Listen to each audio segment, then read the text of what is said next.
Hey everyone, welcome back to another edition of videos, and today we're going to be looking at the Petrov Defense. Now the Petrov Defense starts with the moves e4, e5, knight to f3, and instead of defending this pawn with knight to c6, black just instead says, I'm not going to defend, I'm going to attack your pawn on e4, and what are you going to do about it?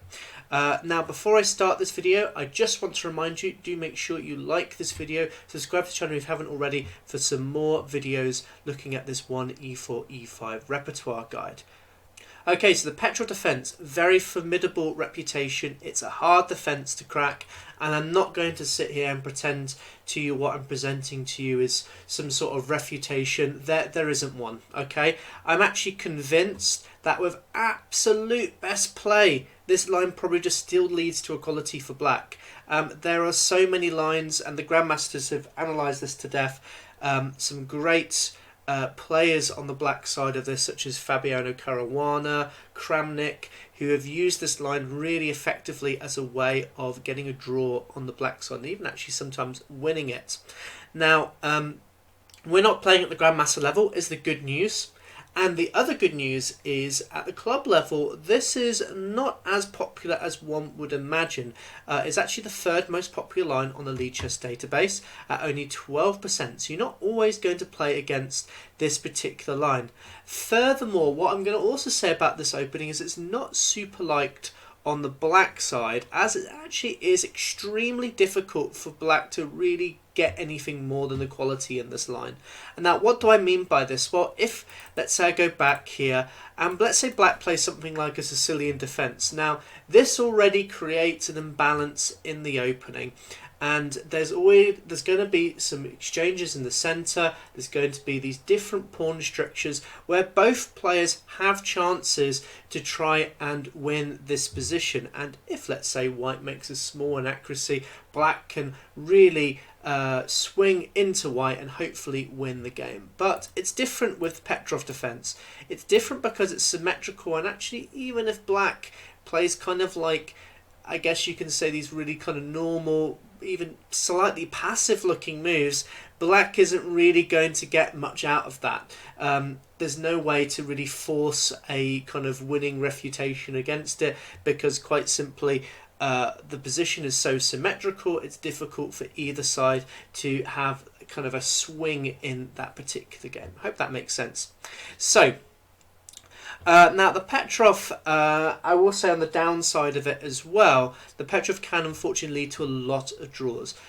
So I guess it's kind of a downside of when you're kind of playing on the white side, but it's also a good thing because it means that you're not likely to face this opening if, let's say, your opponent is in a must-win situation. Let's just say, for example, he's a much stronger player than you, and he doesn't want to get a draw against a weaker player, or let's say your last round of the tournament, both of you on the similar amount of points, and let's say your opponent needs to try and win the game. You're not going to maybe see a Petrov defense being used here. Okay, so what is the logic of this move? Well, quite simply, black is arguing that instead of defending his pawn, I'm going to counterattack in the centre instead. And what tends to happen in these positions is that a symmetrical structure is then created in the centre. So just to kind of show you that, if I just show you the main line for a moment, something like this, you're going to get this very sort of symmetrical pawn structure. Both sides have got four pawns on one side and then 3 pawns on the other side, and it is tricky to create really anything from that on the white side.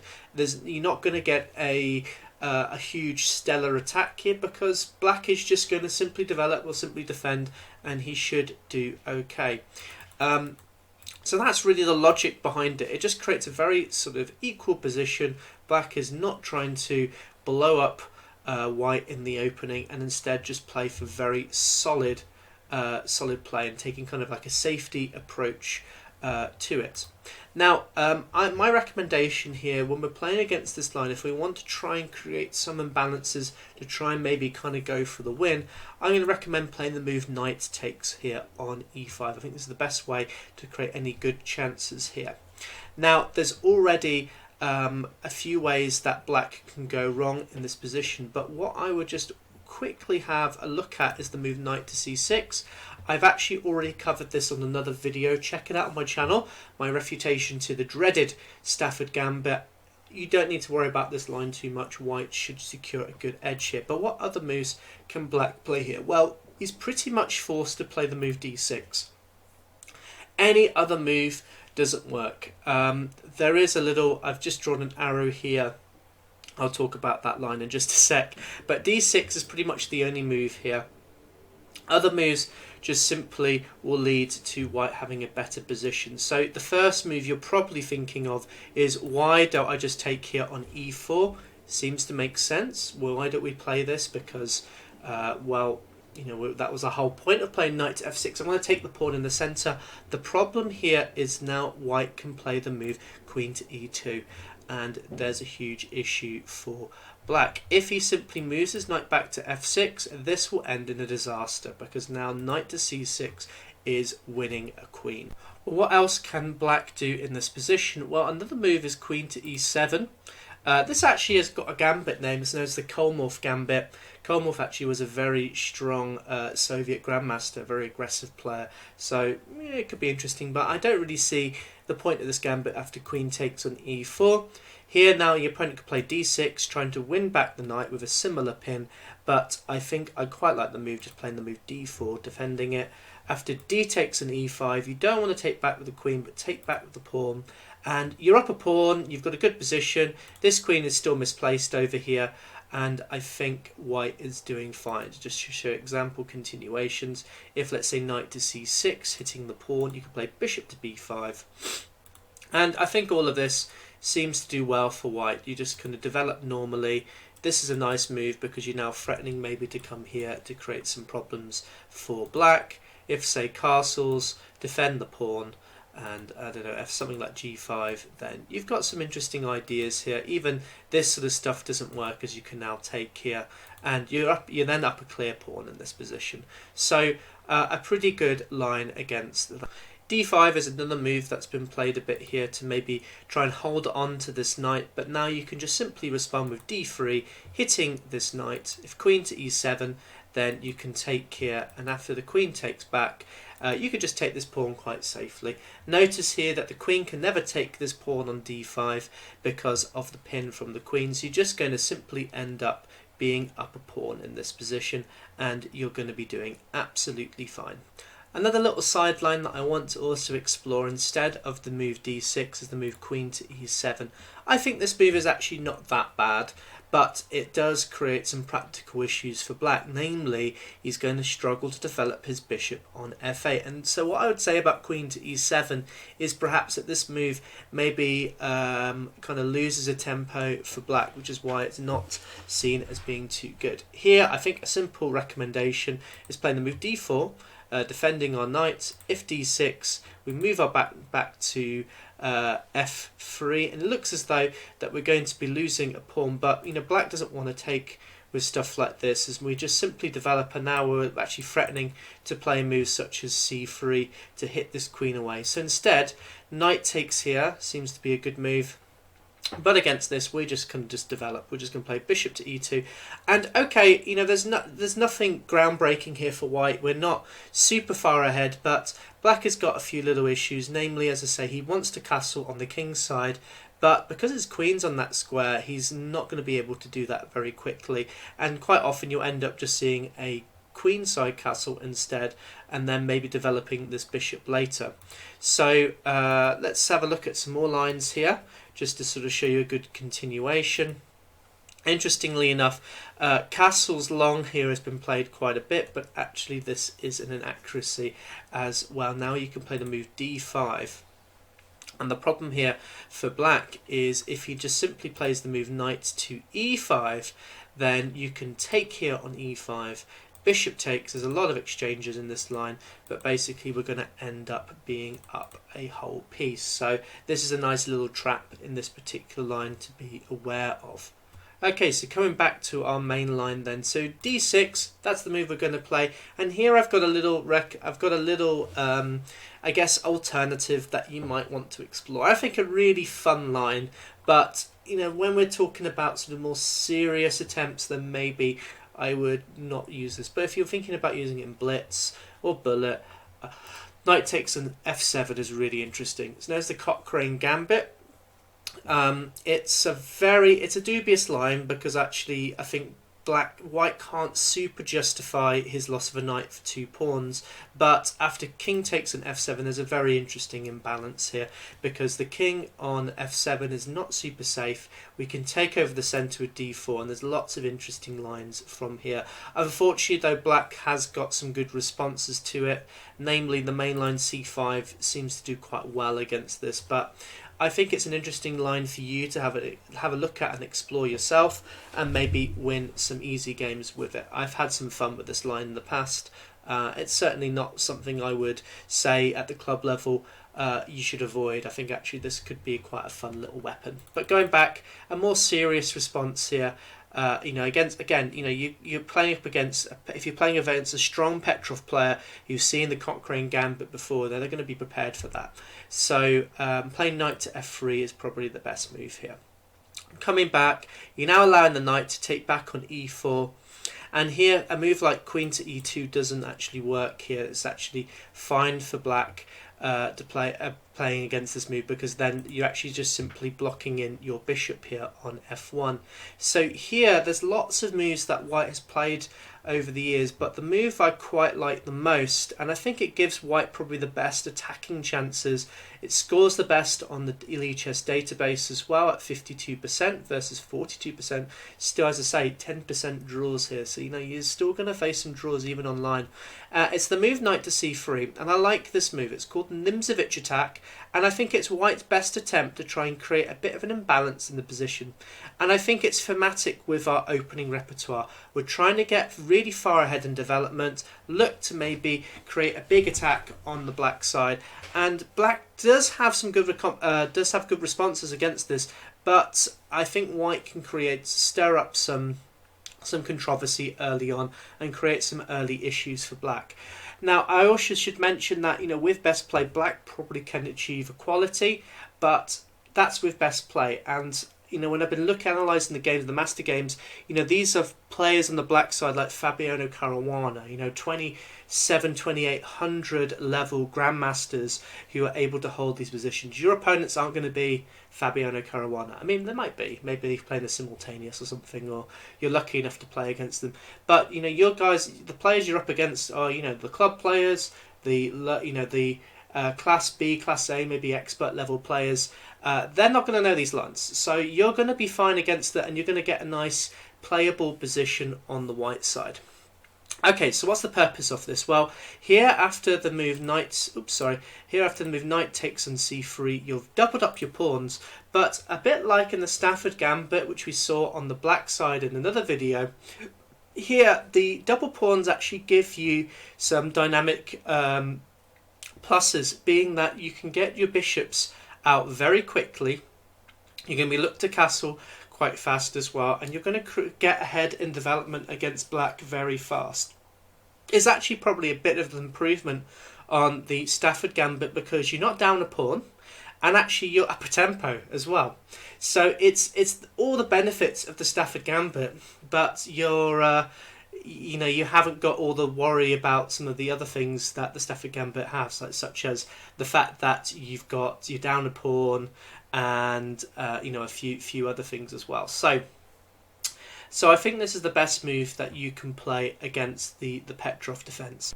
Before I go any further though, I think it's good to first talk about other moves that black can play here, because he doesn't necessarily have to take here on c3.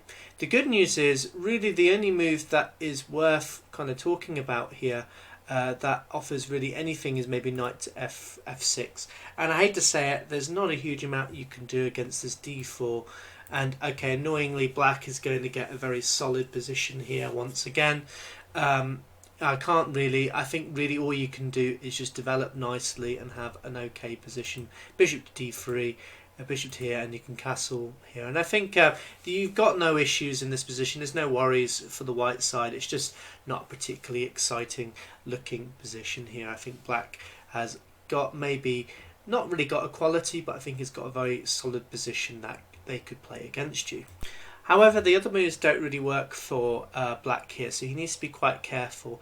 If he plays a move such as d5, trying to defend his knight here, runs into queen to e2, and there's a slight difference with this line compared to, let's say, some of the other lines that we looked at, because if you now play queen to e7, the problem is it now drops this pawn, and actually this will lead to a bit of a disaster for black now.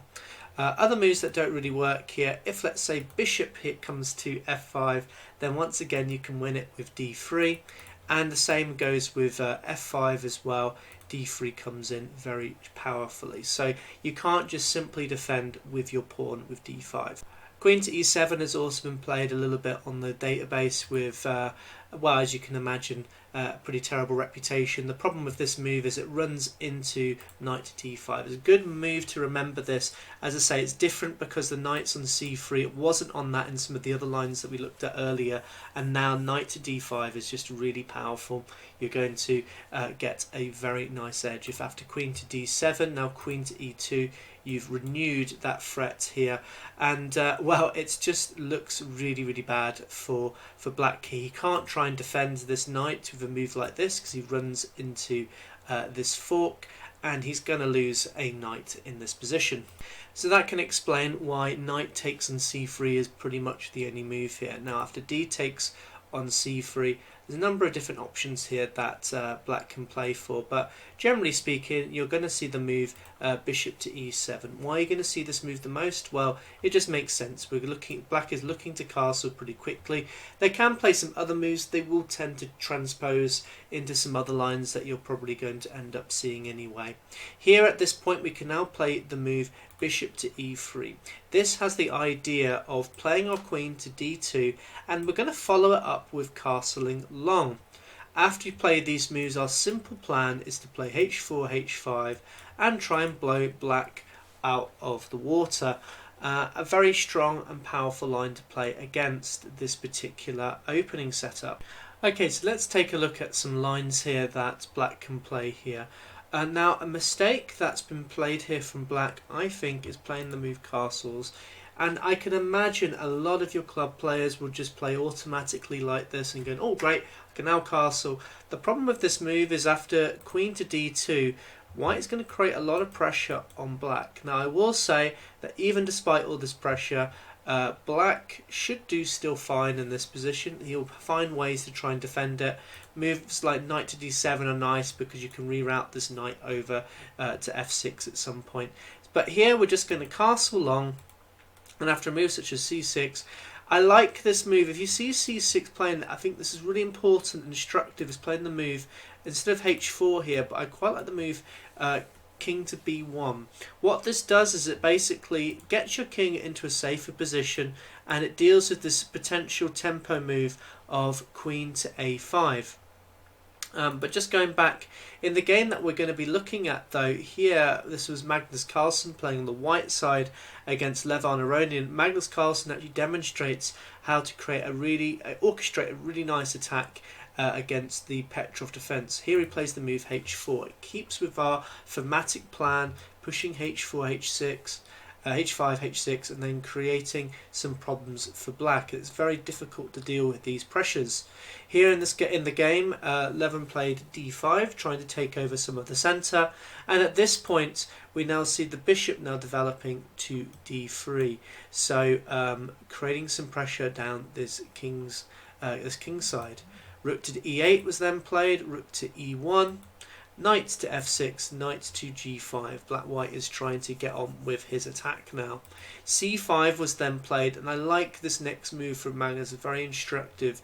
He knows he's got these double pawns over here, but he tries to thrust one of them forward, creating some pressure against the central pawns. If, let's say, this pawn was to move forward, which didn't happen in the game, then we could just simply move our bishop over here, and it's on this very active diagonal here, and actually these pawns are then kind of fixed in the centre, ready to become targets later on. So instead of pushing this pawn forward, Levan Aronian decides to play the move h6, which does look like it's going to attack this knight, but of course this knight is invulnerable because of the pressure on this h file. In the game now, Magnus Carlsen decides to not move his knight where he takes here on d5, and here we have the first blunder of the game with the move c4. I'm not sure what Levin had seen in this particular variation. I think perhaps he wanted to try and get this bishop off this potential powerful diagonal by distracting it with this pawn sacrifice. The problem is after captures here, this bishop can come onto this powerful diagonal now, and it's going to create some problems. Well, in the game, h takes on g5, so Levin decides, okay, I can now bank on some material because this bishop's off this diagonal, but now the pressure on this h file is really powerful. We played the move knight to e4, which looks to attack this queen. The problem is now queen to d1 was a really powerful response to it. A very nice maneuver, looking to just come simply to h5 and try and checkmate the king on h8. Well, Levin now takes back another pawn. He's now up a pawn, but it doesn't matter because Magnus Carlsen is going for checkmate here.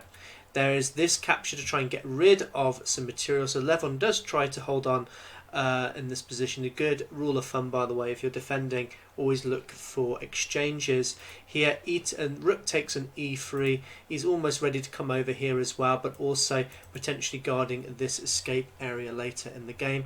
f5 is then played to at least try and attempt to get this king out the way, but here Magnus now unleashes d6, a really powerful move. And there's just nothing really good that black can do in this position. In the game, Levin played the move bishop to e6, trying to defend it all, but it fails to the move queen to h7. And actually in this position, Levin decided to resign. The reason why he resigned is after a move, let's say king to f8, then you can now capture here on f5. A really nice move, a very nice sacrifice that probably both of them had seen. The reason why the bishop can't take is because of checkmate here on h8. Really nice. Look at the pawn, the bishop and the rook all working together. If instead the king came over here, you've still got this idea. This time now the bishop can't capture because of this pin. And after maybe something like queen to f6, you can then take this knight, and actually you've got the threat here of coming with the rook there. This is a very good line. You're up 3 pawns of material. You've still got this threat here of rook to f3 winning the game. Okay, so as you saw at this particular position, Carlsen was able to create a very nice kingside attack, and all he did really was just develop his pieces, get his queen. I'll just go back to the start here. So he developed his bishop first. He then played this queen to d2, creating this queen bishop battery down over here. He looked to castle and then he played h4. It's a really simple plan, and you know, it's really good if they just, let's say, castle here like Levin did in this particular game. Now I'm going to show you a different game though, where if black doesn't castle and what to do against that. Okay, so we're going to go back to this position. So essentially we're going to be looking at lines where black does not castle. So here black could just play a move such as knight to c6, a nice developing move. Here we're still going to play the move to queen to d2 with our similar plans. And again, black can keep delaying castling. I think this is in black's best interest to delay castling, just because if he does, he just walks straight into our pieces that are already developed to attack along this way and create some problems on black's king side. Here now we can play the move castles long. This is just a good move because we're getting the rook onto the open file, or the semi-open file, and we're going to create some pressure along these central files. Here now black can play the move queen to d7. This has a nice logic in that he now is preparing maybe to castle long instead, because if he castles short, we've seen already that white gets quite a nice attack. Here I like the move king to b1. And I like this move because it kind of sets up a it still kind of just waits to see what black will do, but it's not a bad move. It's improving the position of the king. It's much safer on the square because it defends the a2 square if, let's say, the queen were to come along and attack here.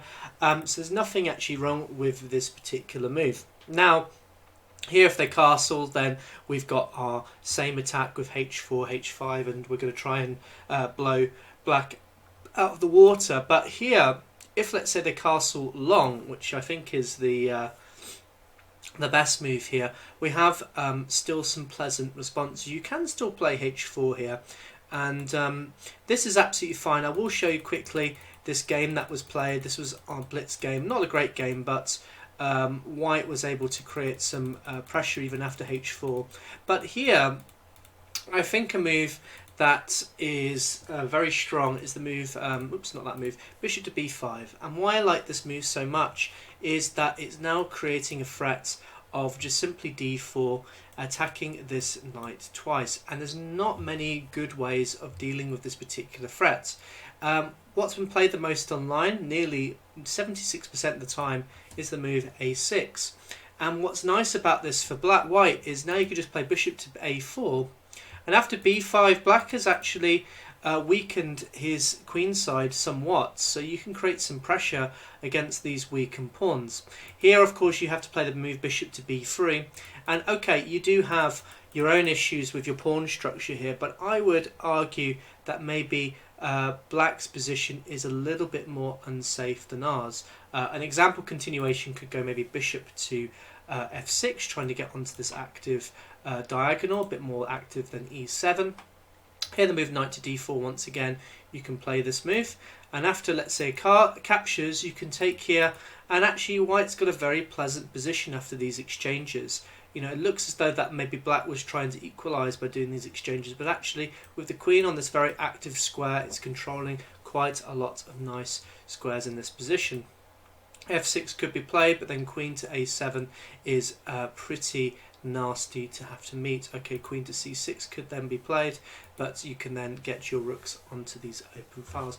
I think an interesting position from here. I'm going to kind of stop really, because I think it's still most likely going to kind of end in sort of like a drawing type sort of position, but there are still imbalances in this interesting queen and rook ending. Okay, so just to recap from the start, what I'm recommending with the Petrov is playing e4, e5, knight here, and then taking this pawn. Okay, against d6, we can take on f7, that's an interesting line, but coming back to f3 is a much more sound approach. After this, we're then going to play this Nimzowitsch. So you've got to remember these lines. We're going to be doubling up our pawns, but we're going to get a very active position with these bishops and castle long. Quite a simple plan. After, let's say, the rook, the knight's the capture, we take here, and then we get this queen and bishop battery. Very solid. With the h4, h5, h6 move, it's going to create a lot of pressure on black's kingside. And after then we castle long, we've got a nice position. That's pretty much all you've got to remember, really. And if they castle short, then we know that we've got h4, h5 to create some pressure. If they do decide to castle long, then we've got bishop to b5, which also creates some pressure on the black side, and I think you're going to have a very nice game against the Petrov.